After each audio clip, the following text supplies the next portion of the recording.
سلام تعنا هبلنا زخبركم تخاتلتي تلفزيون تግራይ نقطري ساعة 6 فرنسا حزنا معلتاو زينات حزنا قريبنا لنا زينات الساعة بمراحة نتخل تخفله بملكت ቋንቋ سلام هايلو بسم الله سومنا استوديو تلفزيون تግራይ بمخان حبرناكم صانحت كنغبرينا سناي مكتال فلما مجلس بيرو سلام نصتان تግራይ نابهم كنبل بيرو سلام نصتان كم تغارو اب حدا كنودب كنقالسن مسواتين دلوات كنكون زغبر اورا مخنيات مسرتاو ربحان باهغن حزب تግራይ امبر كالي وانينا ينبرن يلو اتبيرو اب زوصو مغلصي حزب تግራይ زخونه حيل نخشكموم زخبدو حدغاتا تشكيمو كلهم عينتات مسواتنت ناخفله بصنعات ططويل يلو اتبيرو نولدوتات ناتورارس زمصه نتግራዋይነት መንነት ክብርን ቦታን ነቃልሲ ቀንድ ምክንያት መዃኑ ዝገለጸ እንትኸውን ካብ ህዝባዊ ዕላማ ዝተሓንገጡ ደንበ ተጋሩን ትግራዋይነትን ብዝኾነ ምክንያት ሸተትን ተልካ ዝነበረካ ጉድለት ይጎልህን በር ኣብ ቅድሚ ተጋሩ ጀግነት ሒዝካ መቀጻል ከም ዘይካል ገሊጾም ኣብዚ ሕዝዋን ከም ሰራዊት ትግራይ ብፈታውን ጸላን ክፍለጥ ዝደልዮም ነገራት ድማ ቀዳማይ ህዝብ ትግራይ ከቢድ መስዋዕትነት ከፊሉ ዘረጋገጾም መንነቱ ኩሎም ብሄራዊ ክብርታቱን መረበቱን ተመንጢሉ ኣብ ከቢድ ናህልውና ሓደጋ ወዲቑ ከም ዘሎ ንኹሉ ግልጽ ያው ዝኾነለዋን ዘለዎ መማረጺ እዚ ሓደጋ ብሰላማዊ መንገዲ መፍታሕ ኢሉ كلاي نسلام كبهال كبرخا مننتكن لوعلاوي جزءاتكن مربتكن حليفكا مهابجن تمالي يجبرون لوم يخون صباحون كم زي يجبروا جليجوم بخبر مسوات نسترخبه وعلي سم معنات بريتوريا نتسم معنى زفرمو حقا وأكلات بمنتال نول كسبات بمهاب ناب حدقا كودغ مقبار حدنا حزب تግራይ بمكفال تግራይ كتدخمن نبعلنا كنت تاخوسن زعلمه بجتن سمن مديبكا مسرح تግራይ بخلو عاصيخه بتكنولوجين بزحي سراويتن قعقلت مصورن بمفرح كتمبركخ ممكاره توساخي لقت معدا منبر حزب تግራይ مسعار كم زي كال بتكباره تموكيرو كم زترغاغصه اتبيرو اب زهابو مجلص افليتو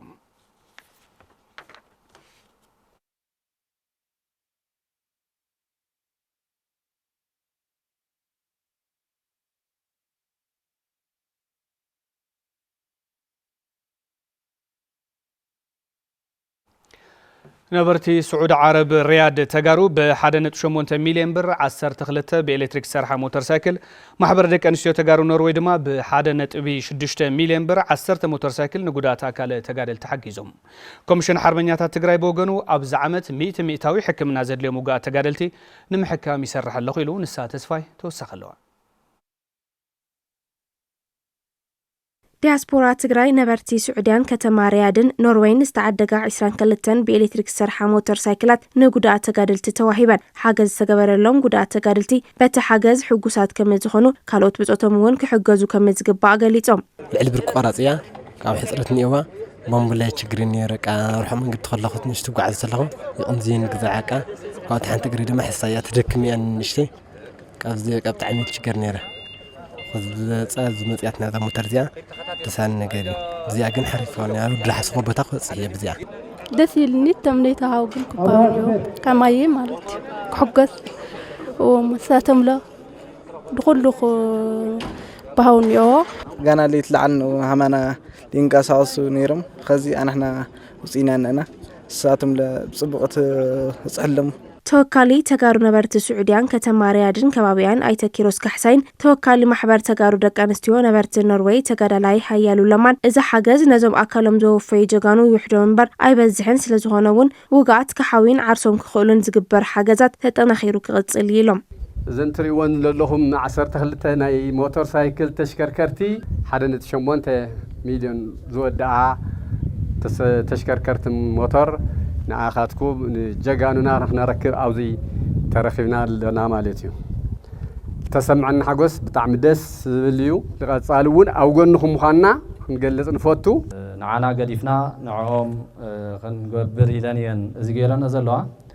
نزح حاجة زيزيو وش تعدي زلنا تجارو فتوت تجارون عودة قدما كم تلمود ببجز يزجور وزلوا دياسبرا تجارو وحواتنا تحجز كحجزو يلاو ኣብቲ ርክብ ሓገዝ ዝተረኸቡ ኮሚሽን ሓርበኛታት ትግራይ ተጋዳላይ ናስር ምሑር ዝውሃብ ዘሎ ሓገዝ ተጋደልቲ ንዘለዎም ጸገም ዘቃልል ድሕር ምባል እቲ ኮሚሽን ኣብዚ ዓመት ንኹሎም ጉዳት ኣካል 100 ንምሕካም ይሰርሕ ስለዘሎ ማሕበረ ቁጠባዊ ጸገማት ተጋደልትን ስድሮኦም ንምፍታሕ ኩሉ ትግራዋይ ፈታዊ ትግራይን ክረባረብ ጸዊዖም ሎማዓንቲ ገይሩ ዘሎ ድጋፍ ድማ ኣብ ሕውየት ሙሉእ ሕውየት ናይ ጉዳኣትና ምርግጋጽ ናይ ዋዕል ትርጉም ኣለዎ موتور سايكل بعد 3 موتورين مالت بعد 3 اجر موتور سايكلين بحاجز زركو زلو بزقطامي لو معمت كمدب اب ايدنا زلو كلهم غدات 100% حكمنا نمودا زلعالم انقساس نقبر لنا نزي زدل هافتي كاب حزبي كاب غزياو محدار كاب تكالات قطن بتزاوارن ناي متخا مدب لو نزي مدب زي املا عالم زلو تግራዋይ باون تاريو تገንዘብ አማዓሉ ከምዝውዕል ተአማሚኑ ነዚ ቅዱስ ተግባር ክድግፍ በዘጋጣሚ ጻውዒት ከቀርብ ይፈቱ እቲ ሎሙ ተገይር ዘሎ ሓገዝ ሞተር እተን ብ1.8 ሚልዮን ብር ዝተዓደገ 12 ሞተራት ካብ ተጋሩ ነበርቲ ስዑድያን ከተማ ሪያድ ከምኡውን ብ1.6 ሚልዮን ብር ዝተዓደገ 10 ሞተራት ድማ ካብ ማሕበር ደቂ ኣንስትዮ ትግራይ ኖርዌይ ብዝተረኸበ ሓገዝ ከም ዝኾነ ኣብቲ እዋን ተገሊጹ بيت صحفة تمرتي وردا قول مخدا أب فزت ما مدبات حلوف شدش توارح ملكيتو مثل مدرك تأكلات أب زيت سالت مدرخ زيت فزت ما زغربو وحلافي بيت صحفة تمرتي وردا قول مخدا آيت دستالم قبرهوت مثل محبرة دنا قل دقي فقري بمتحوار أب سلسن حموشن أبيات تمرتي توردا مقبلنا ناتخايد كم زركبن مز تفلالو قبر السنين من قستاو تكالات بمتحوار حدثات انسات أبيات تمرتن من ملاء ناوت تمرتن كم زي تخايد حبيرهم زي حقاو سدت حويسو تنكي مقدال صري تمرتن مقراز تمارون يخون كم زلو زحبرو آيتا دستالم نزي بمفتاح زحش عقمن فلتاتن زلو تمهارين مفراي ناي كلو تساتفون ربربن كم زي تقلبون حبيرهم وانا محداري وردا قول مخدا آيتا هافتون باراخي بوغنم ابتا وردا زلو عبيات تمرتي بصفحات زرق زلو مقراز تمهارون مقرف ناي مرارحات تمرتي لعول تخورات كم زي تقلبون فليتهم تساتفتي بوغنم أب حسرة ممهران ناوتي أبيات تمرتي زي مملا ناي حلوف مهيا ممهران زي مخفالون أب ممهاري كفلي زلوز أقام من نخفتح تخورة تواهب وكسر حلو كم زقبات حساسي بوم كبل حبريتان ركبن وردا قول مخدا حبيرو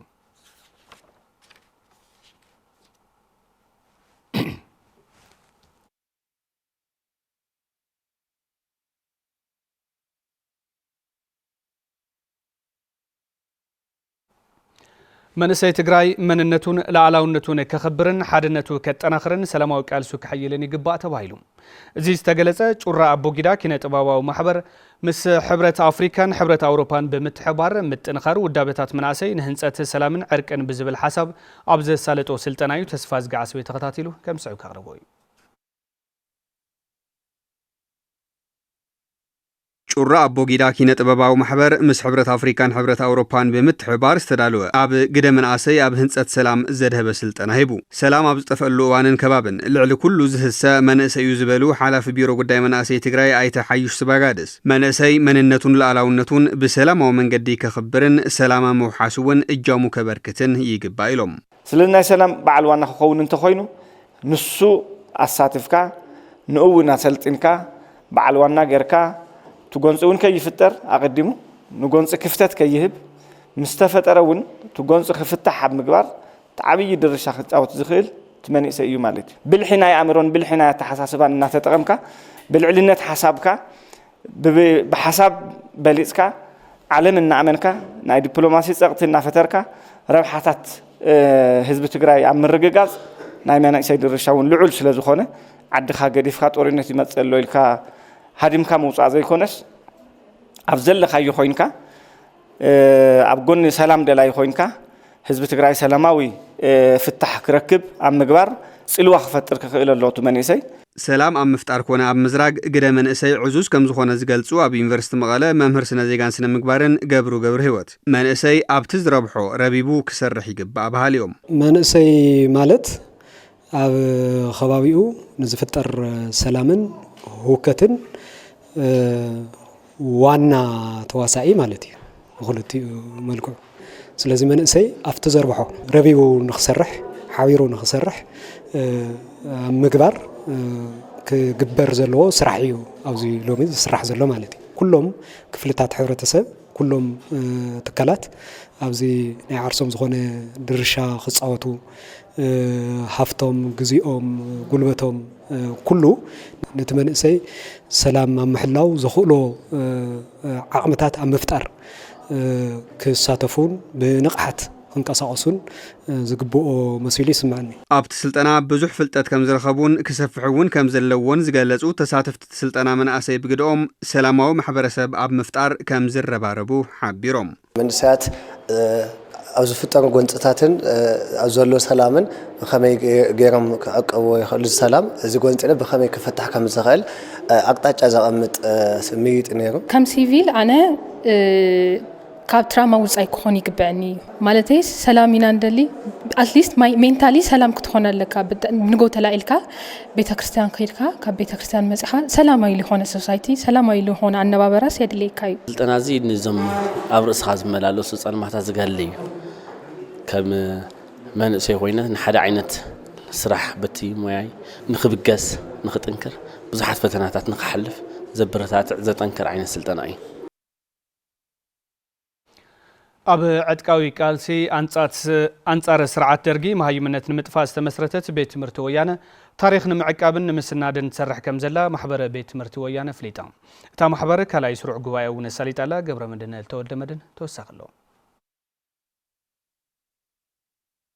ኣብ 1973 ዓመተ ምህረት ኣብ እዋን ቃልሲ ስርዓት ደርጊ ዝተጣየሸት ቤት ትምህርቲ ወያነ ታሪክ ንምስናድን ንምዕቃብን ዓሊማ ማሕበር ቤት ትምህርቲ ወያነ ከም ዝተመስረተት ዝገለጹ መስራትን ላዕለዋይ ኣመራርሓን እታ ማሕበር ተጋዳላይ ኣክሊሉ ኪዳነ ማርያም ዛጊድ ታሪክ እታ ቤት ትምህርቲ ብመልክዕ መጽሓፍ ንምስናድ 70 ሚእታዊ ስራሕቲ ከም ዝተዛዘሙ ኣፍሊጦም ሕዚ እዚ ማሕበር እዚ ዝመስረትናሉ ዋና ምክንያት እቲ ኣብቲ ቤት ትምህርቲ ወያነ ዝነበረ ታሪክ أتليس نفتو مزاء ولده نفت من أسي ولده خمين حلفه زبل كم محاولة يتودينا بزقباق نحلفه سدين نخل بزملك عزيز تمسرتي كلنا قرد يتمال أن هلو صريت مرتنا حلينا يعني خيدنا من برخة تعبي هافتنا نبرت ما سنة مقبار نايتهم ولعو نايتهم شعزم مهار زنور سنة مقبار ما تويا ناي سنة مقبار كحزب واستقبري فصامي سرح محبر بيت تمرت ويانه انجينير كيريا واسع اتا محبر كاب سندا تاريخ بتوسخي محبر قطباو صقمات ابالاتان مقلالن اب لمعتن داغم هنصتن تግራይ ናይ ባዕላ እጃምን ምፍጻም ትካል ዕቋርን ልቕሕን ቃልየማት ጣይሻት እንቀሳቀስ ከም ዘላ ይዛረባ ተበታቲኑ ዘሎ ዓቕምታት ቤት ትምህርቲ ወያነ ድሌት ኣባላቱ ንምምላእ ወዲብካ ክትሓጋገዝን ኣብ ህንጸት ዲሞክራሲ ትግራይ ግድኡ ክጻወትን ምግባር እዩ ብዋናነት ኣብ ትምህርቲ ንስራሕ ኢና ኢልና ኣብ ስርዓት ትምህርቲ ምምሕያሽ ሲስተም ወይ ከዓ ስርዓት ናይቲ ትምህርቲ ተሳተፍቲ እቲ ጉባኤ ብወገኖም ኣብ ስነዳ ታሪክ እታ ቤት ትምህርቲ እኹል ሓይል ሰብ ክሳተፍን ቀልጢፉ ክዛዘምን ፀዊዖም ስነዳ ተሰኒዱ እዩ ቱ ተጻሓፈ ጽሑፍ ትክክለኛ ተጻሒፉ ዝጎደለ ነገር አለ ድዩ ዝብል ኮሚቴ ስነዳ نهالوتس እንደገና ነቱ ጽሑፍ ትእርም ሓንቲ ኮሚቴ ተድልያ ደርግና መጽ ወራርና ገበረ ናተኸበና ንሃለና ኮይና ንመሃርና እዚ እኮ ዓብይ ነገር እዩ አንጻር ጨቋኒ ስርዓት ደርጊ ግበር ኣብ ዝነበረ ዕጥቃዊ ቃልሲ ኣብ ወታደራዊ ፖለቲካውን ቁጥባውን ምንቅስቃሳት ዝተማሃረ ሓይል ሰብ ንምፍራይ ቤት ትምህርቲ ወያነ ዕዙዝ ተራከም ዝነበራ ኣብቲ እዋን መምህር ዝነበሩ ተጋዳላይ ንጉሰ ለገሰ ይገልጹ እቲ ኩናት ፀውር ምሁር ሰብ ምፍጣር እያ ዓላማ ናይቲ ቤት ትምህርቲ ወያነ ክጣየሽ ዘሎ كل ما ده عقم زلوا تمارين مفتار يو استراتيجي بتجاربهم كم خويني كل ما ده من وتاتر كون زخيل محور إيكونومي كاس زخيل الترانسبورت كذا بحكمنا سرح زخيل مهمر سرح زخيل علامة فتيرو فلت إليس عرس لازجبر زلع على توب نيرم فلوس بلو سايز نيرم ونيرم ስለዚህ ዝተፈለየ ባህሪ እዚ ዲሲፕሊን ማለት ኣብ ቤት ትምህርቲ ወያነ ዕድል ትምህርቲ ዝረኸቡ ተጋደልቲ ምጽላል ካሕሳይን መረስ ሕልፉን ብዓርሲ እምነት ፍልጠት ክጭቡጥን ብስነ ምግባር ክህነጹን ሓጋዚት ከም ዝነበረትን እዚ ክዕቀብን ናብ ወለዶ ክመሓላለፍ ዝግብኦን ምዃኑ የገንዝቡ ቤት ትምህርቲ ወያነ ኣነ ክገልጾ ተለኹ ገና ብንእሽተይ ስለ ዝኸድኩ ልክዕ ወላዲ ንደቁ ዝቐጽዕ ቀጽዑ ብስርዓት ዲሲፕሊን ዘምህር ከም ገርዛ መህረን ትካል ስለ ዝኾነ بتعامي كم ولادي يزرع بيت مرتئيو ننوعلو كم هار مقبر تمامهرون أبجريد قبل مالت بيت مرتئيانه مقرد احنا ورئيو بتعامي زورد صراحيو عاي فقدن زلي قاصي ناي بيت مرتئيانه كي يطفئنا صبوتها نص زيغا تግራዋይ يمو نابدك دقناون كسجر كخللو محبر ቤት ትምህርቲ ወያነ ዛጊድ ኣብ ውሽጢ ዓድን ወፃእን ዝርከቡ ኣባላታ ኣብ ሙዳዊ ከም ዘላን ዛጊድ ኣስታት 200 ኣባላት ከም ዝተመዝገቡ ኣፍሊጣ ካብ ዜናታት ውፃንትን ረድማ ኣምባሳደር ኣሜሪካ ብእስራኤል ማይክ ሃካቢ እስራኤል ናብ ዝሓ ማእከላይ ምብራቅ ክትገዝእ መሰለ ኣለዋ ኢሎም ምግላጾም ሃገራት ዓረብን እስላምን ኮኒነን በጋዜጠኛ አሶሺየትድ ፕሬስ ነቶም ኣምባሳደር ንመጽሓፍ ቅዱስ ብምጥቃስ ዘሬ አብርሃም ሎሚ ንመላ ማእከላይ ምብራቅ ክሕዙ ይኽእሉ ነይሮም እስራኤል ነት መሬት ክትውንኖ መሰለ ኣለዋ ዶ ተባሂሎም ንስተሓተትዎ ኣብ ዝሃብዎ ምላሽ ኩሉ ማእከላይ ምብራቅ እንተወሰደቶ ጸገም ይብሉን ኢሎም ድሕሪ ምግላጾም ንሃገራት ዓረብ ኣቆጢዐሎም እስራኤል ግዛኣት ንምስፋሕ ድሌት ከም ዘይብለን ኣብ ዝሕዘዋን ሒዛቶ ዘላ መሬት ድሕንነት ናይ ምሕላው መሰል ከም ዘለዋውን እቶም ኣምባሳደር ወሲኾም ገሊጾም እቶም ኣምባሳደር ብዝሃብዎ ርኢቶ ካብ ጎረባብቲ ሃገራት ግብጺ ዮርዳኖስ ስዑድ ዓረብ ኩዌት ኦማንን ውድብ እስላማዊ ምትሕጋዝ ሊግ ዓረብን ተነቂፎም ኣለዉ እቲ ቅዋም ድማ ናይ መንግስቲ ኣሜሪካ ቅዋም ምዃኑን ዘይምዃኑን ምላሽ ክወሃቦ ተሓቲተሎም ዛጊድ ግን ካብ እስራኤል ይኹን ካብ ኣሜሪካ ዝተዋህበ ግብረ መልሲ ከም ዘየለ ጸብጻብ ቢቢሲ ኣመላኺቱ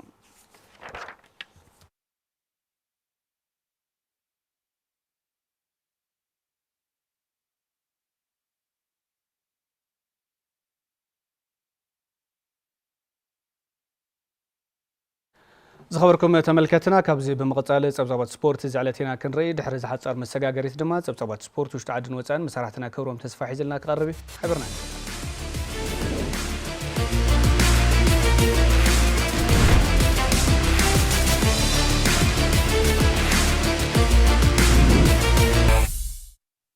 مسكنا تغلتي دحنا صنيكم زخبركم تملكتنا صفر لنا وشت عدنا وصان سبورت ጉዳያት ካብ ቴሌቪዥን ትግራይ ጀሚሩ ንምታልኩም በደመ ዝመስግን ክብሮም ተስፋይ ብግጥማት ፕሪሚየር ሊግ ኩዕሶ ኢትዮጵያ ዝምልከት ድማ ፈለማይ ዜና ክኸውን እዩ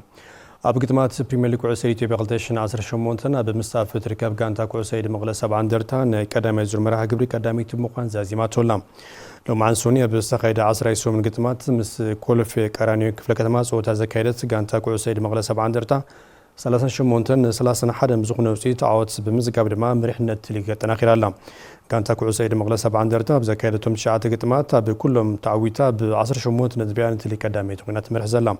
ዝሓለፈ ዓመት ሻምፒዮን ፕሪሚየር ሊግ ኩዕሶ ኢትዮጵያ ኮይና ዛዘመት ጋንታ ኩዕሶ መቐለ 70 እንደርታ ንኻልኣይ ተኸታታሊ ዓመት ሻምፒዮን ሊግ ንምዃን ድማ ቀዳሚት ኮይና ግጥማት ፕሪሚየር ሊግ ኩዕሶ ኢትዮጵያ ትመርሕላ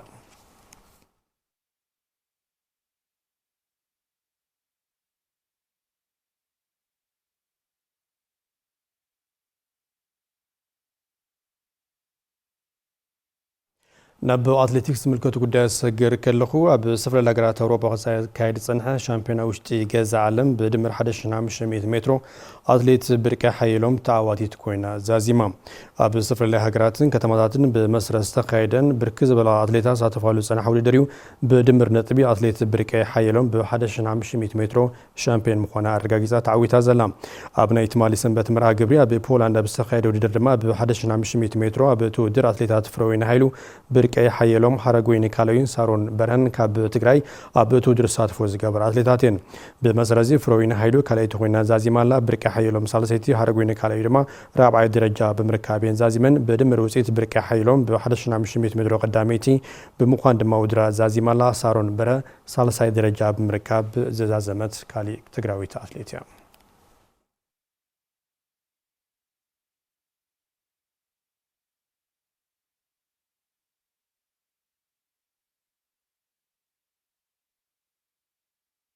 ኣብ ግጥማት ሲቢ ፕሪሚየር ኢትዮጵያ 2018 ዓመተ ምህረት ካልኣይ ዙር መርሃ ግብሪ ሊግ ዝሓለፈ ዕለተ ቀዳም ጀመረ ኮይኑ ኣብ ናይ ትማሊ ሰንበት መርሃ ግብሪ ጋንታታት ወልወሎ ዩኒቨርሲቲ ዓድግራትን ሲዳማ ቡናን ዘራኸበ ጸወታ ባዶ ንባዶ ብዝኾነ ሓብራዊ ውጽኢት መፈጸም ተረኺብሎም ንግጥማት ሲቢ ፕሪሚየር ኢትዮጵያ ቀዳመይቲ ኮይና ናመርሐት ምስ ጋንታ ወልወሎ ዩኒቨርሲቲ ዓድግራት ጸወታ ዘካየደ ሲዳማ ቡና بمسرت هذا قدامي زور تليك زمزجبة توزيت بمقبار عودة تمزج بقدر مجمع تاريخي بعلا كانت نبرة كانت أولى الإنفرس عرات مزحش من قصة عصن عقم بمراي كاب سيدما بونا نتبي تماغيل اللام بمسرت زيدما بتليك زوتات زغزيلهم زكايد وخينهم أبني لهم عن تمرها قبري كانت مغلى 7 درتا مسمر جنة شراء صوتات تسالتيام صوتات دربي تجري مغلى 7 درتا من جنة شرن لو ما أنت ساعات 10 زكايد كت مخوني أبني سوم زمرها قبري كانت باردار ولا يتدجاي تيب يعني دبانك عوز مزجبا كانت دما كويننا اللوام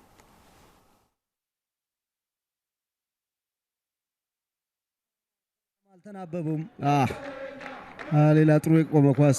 ዴሊቨሪ ከጥልቅ አማካይ ክፍል ላይ ፍሬም መጀመሪያው ኪም እንደገና ሁለት ተደራርቧል አብዱ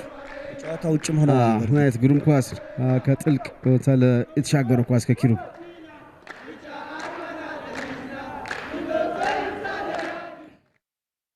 ዝተፈላለዩ ከተማታት ትግራይ ካውታትን ብምሽፋን ዘካየድ ዘሎ ዙር ትግራይ ባንክ ወገን ዝምልከት ሓበሬታ ሰግር ከለኹ ድማ እቲ ውድድር ኣብ ናይ ዕለተ ሰንበት መርሃ ግብሪ 5 መድረኽ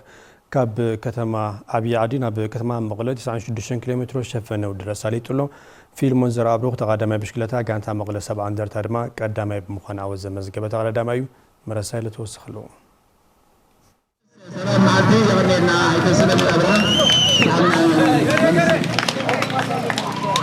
ندمكت مبل 51 عامت لكات 11 ምክንያት ብምግባር ዝካየድ ዘሎ ቅድም ብሽክለታ ባንኪ ወጋገን ቱር ትግራይ ዕለተሰንበት እውን ብ50 መድረኽ ቀፂሉ ተሳሊጡሎም መስመር ከተማ ዓብዪ ዓዲ መቐለ ድማ ን96 ኪሎ ሜትር ርሕቀት 2 ሰዓትን 45 ደቂቃ ዝወሰደ ግዜ ተቐዳደምቲ ተጓዒዞም እዮም ንመዛዘሚ ራብዓይ መድረኽ ስዒቡ ኣብ ከተማ ዓብዪ ዓዲ ዝሓደሩ ተቐዳደምቲ ቱር ትግራይ ሰለስተ ዓበይቲ ዓቐበታት ሓዊሱ ክልተ ድማ ናይ ሜዳ ቮላታ ኣካይዶም እዮም ንመቐለ ክበፅሑ ክኢሎም ዘሎም ንዓቐበት መኖ ኣብ ሕሊኖም ብምቕራፅ ካብ ወጋዕታ ኣብ መጀመሪ ሕንፃ ዝተረኸቡ እዞም ተቐዳደምቲ ልዕሊ 17 ኪሎ ሜትር ዝዕቀንን 20 ነጥብ ድማ ዝኽሰበሉ ዓቐብ መነወ ተቐዳማይ ጋንታ መቐለ 70 እንደርታ ፊልሞን ዘረአብሩኽ ድማ ተዓዊቱሉ እዮም ተቐዳደምቲ ጋንታ ትራንስ ኢትዮጵያ ገብረ መድህን ገረዝግህርን ክብሮም ሃፍታይን ድማ ካልኣይን ሳልሳይን ደረጃ ወፂኦም ኣለዉ ካብዚ ቀፂሉ ተቐዳደምቲ ንዓቐብ ከተማ ሃገረ ሰላም መን ተዓወተ እዮም ንሕንሖም ኣሳሊጦም ዘለዉ ኣብ ዝወሰናይ ቅፅበታዊ ቮላታ እውን ፊልሞን ዘረአብሩኽ ተዓዊቱሎም ቀፂሎም ኣብ ዝተኻየደ ናይ ሜዳ ቮላታ ድማ ኣብ ቀዳማይ ናይ ሜዳ ቮላታ ጸጋይ ዮሃንስ ኣብ ካልኣይ ድማ ኣሮን ታደሰ ክልቲኦም ካብ ጋንታ መቐለ 70 እንደርታ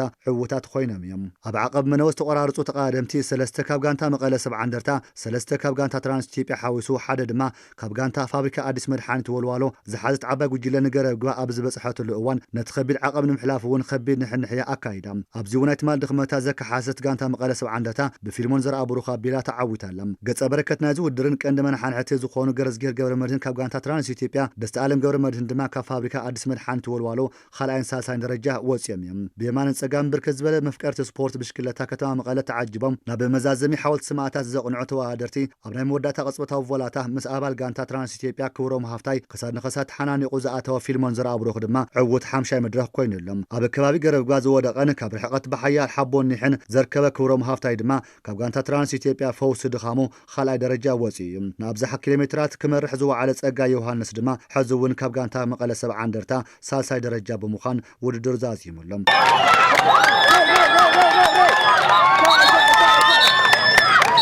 ተቐዳደምቲ ድማ ኣብ ሰዓት ብማእኸላይ 34.5 ኪሎ ሜትሮ ተጓዒዞም እዮም 50 መድረኽ ዝበፅሐ ቅድድም ብሽክለታ ቱር ትግራይ ብሓፈሻ ናይ ደረጃ ለውጢ እውን ኣርዩ እዩ ኣብ ናይ ዕለተ ሰንበት ውዕሎ ክብሮም ሃፍታይ ካብ ጋንታ ትራንስ ኢትዮጵያ ንብጫ ማልያ ማለት እውን ንሓፈሻዊ ድምር ሰዓት ካብ ኣባል ጋንታ ፋብሪካ አዲስ መድሓኒት ወልዋሎ ተረኪቡሎም ንኹለን ክብርታት ማልያ ኣብ ኢዶም ዝጨበጡ ተቐዳደምቲ ጋንታ ትራንስ ኢትዮጵያ ንዓቐብ ገብረ መድህን ገረዝጌር ንናይ ሜዳ ማልያ ድማ ለገሰ ሰሎሙን ብክብሪ ተኸዲኖም ኣሎም ብጋንታት ድማ ጋንታ ትራንስ ኢትዮጵያ ትመርሐሎም ቅድድም ብሽክለታ ቱር ትግራይ ዕለተሰኑ እውን ናብ ዞባ ደቡብ ትግራይ ዘቕንዕ ኮይኑ ተቐዳደምቲ ኣብ ከተማ ዓዲ ጉደመ በገስ ገይሮም 88 ኪሎ ሜትሮ ዝሸፈነ ርሕቀት ድማ ምዕረፊ ከተማ ምኾን ዝገበረ ውድድር ከሳልጡ እዮም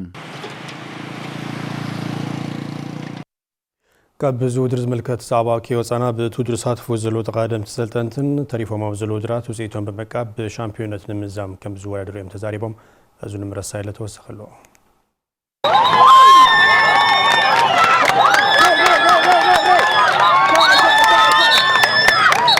ندمكت مبل 51 عامت لكات 11 ምክንያት ብምግባር ዝካየድ ዘሎ ቅድም ብሽክለታ ባንኪ ወጋገን ቱር ትግራይ ዕለተ ሰንበት እውን 50 መድረኽ ተሳልጥ ካብ መስመር ከተማ ዓብዪ ዓዲ መቐለ ኣብ ዝሸፈነ 96 ኪሎ ሜትሮ ድማ ተቐዳደምቲ ፊልሞን ዘረአብሩኽ ካብ ጋንታ መቐለ 70 እንደርታ ክብሮም ሃፍታይ ካብ ጋንታ ትራንስ ኢትዮጵያ ጸጋይ ዮሃንስ ድማ ሕዚ እውን ካብ ጋንታ መቐለ 70 እንደርታ ብቀደም ሰዓብ ካብ ቀዳማይ ክሳብ ሳልሳይ ደረጃ ብምውፃእ ተዓዊቶም እቲ ውድድር ከበድቲ ዓቐበታት ዝነበሮ ምስቲ ምዃኑ ከቢድ ዓቕሚ ሓትት ነይሩ ዝበሉ ተቐዳደምቲ ፊልሞን ዘረአብሩኽን ጸጋይ ዮሃንስን ብምዕዋቶም ድማ حقوساتنا إلى ملهم. بتعني أو لما عنتي النار مسن رجعنا ناي الحدث أول ترد له هذا ودر بتعم فتان خان ودر ينير كأخا عقات له ضحى ينير بقول لك تعويت له لما عنت بعواتي على أي فلي سمعتيه بناي عليه مهنيات بناي بيسي فليس معلتي أنا بتعمي إدسني ودر بتعمي فتان نير كمون التوقعات شكعزي قرص الناس بغيت تعودنا فيلمن أداء مصب تعمل سيلني تعود تخين نرى نالك على ناخذ المتحوار غيرنا أنا يا ولد زعوة الزخاء ناينا متحواري لو زعوة وقعنا بتعم صبغ نير ناقانتا أنا ما عند بتعامل ناقانتا حببر نيرنا أنا ما عندي أيها زحا أيها أنا ما عندي أيها تانا أنا كنوات أخينا ناقانتا سرحي ما عندي بتعامل دس هذا ካብዚ ተወሳኺ ንኹሎም ክብርታት ማልያ ኣብ ኢድና ንምእታው ዝሰራሕናዮም ጋንታ ኣው ስራሕ ዝና ኣዲኒሩ ዝበለ ኣባል ጋንታ ብሽክለታ ትራንስ ኢትዮጵያ ገብረ መድህን ገረዝጌር ንቐጻሊ እውን ኣሕሊፎም ዘይብሃብ ጠንኪሮም ከም ዝሰርሑ እዩ ገሊጹ ዘሎም መማዓንቲ ያው ካብ ከተማ ዓብዪ ዓድላ ከተማ መቐለ እዩ ነይሩ ብጣዕሚ ሓያል ዓቐብ ነይሩ ብጣዕሚ ፍክክር ዝበዝሕ ነይሩ ካብቲ ናልሓለፈ መዓልትታት ካብኡ ከዓ ብጫ ልሙሳድ ሓንቲ ሰከንድ እያ ነይራ ነዛ ሓንቲ ሰከንድ በቃ ንዓኣ ንምውሳድ ብጣዕሚ ዓብዪ ፍክክር ነይሩ ከዓ በዚ ኣጋጣሚ ከዓ ጋንታይ ብዝሰርሕዎ መስርሕ ተዓዊት ኣሎ ኣብ ናይ ራብዓይ መድረኽ ውዕሎ ዝነበረና ክፍተት ኣሪብና ብምእታውና ኣብ ናይ ሓምሻይ መድረኽ ክንዕወት ኣኽኢልና እዩ ዝበለ ኣሰልጣኒ ጋንታ መቐለ 70 እንደርታ ታደሰ ሚካኤለ ብወገኑ ዋሕዲ ተሳትፎ ጋንታታት ግን ንተፃወቲ ብፍላይ ንስፖርት ብሽክለታ ትግራይ ድማ ብሓፈሻ ከም ዝሃሰዩ እዩ ገሊጹ ዘሎም ስፖርተኛ ልግዳእ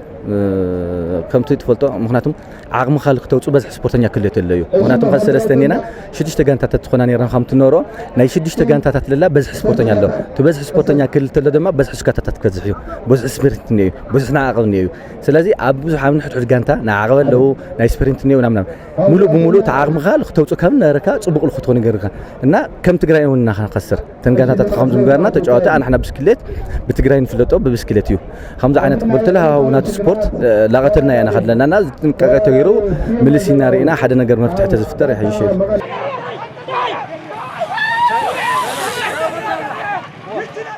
ዝተፈላለዩ ውሽጢ ዓድና ወፃን ስፖርታዊ ጉዳያት ካብ ቴሌቪዥን ትግራይ ምክታለ ጸኒዕኩም ዝኸበርኩም ተመልከትና ምሳና ስለዝነበርኩም ምስግና ኣብ ኣታኽልቲ ክንመሰኩም ብወገኔ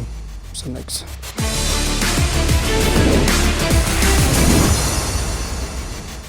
يغنى لي كبروم تبطوات سبورت تخاتيلنا تمليسنا زخبركم تملكتنا نقطري ساعة 6 فرانز حزنا زيناتاتنا بزينا خنزازم سلت مكتالكم كبرت يابلنا ببزل لغمو بروح معالتي